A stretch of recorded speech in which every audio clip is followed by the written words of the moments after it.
அனுமான் சிறு குழந்தையாக இருந்தபோது மிகுந்த சக்தியும் சுறுசுறுப்பும் கொண்டிருந்தார். ஒரு நாள் காலை வானில் எழுந்த சூரியனை பார்த்து அதை ஒரு பொன்னிற பழம் என்று நினைத்தார். பசித்த அனுமான் அதை பிடிக்க வானத்தை நோக்கி பாய்ந்தார். அப்போது சூரிய தேவன் தன் பொன்மய ரதத்தில் வானில் பயணம் செய்து கொண்டிருந்தார். இதைக் கண்ட தேவர்கள் அதிசயித்தனர். உலகின் சமநிலை குலையக்கூடாது என்று எண்ணிய இந்திரன் தன் வஜ்ர ஆயுதத்தால் அனுமானை தாக்கினார்.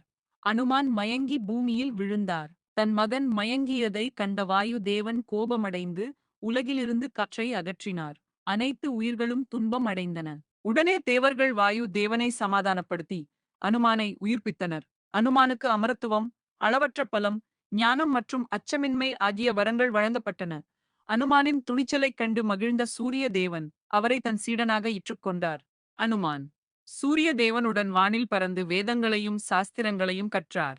இவ்வாறு அனுமான் பலம், ஞானம் மற்றும் பக்தியின் அடையாளமாக விளங்கினார்.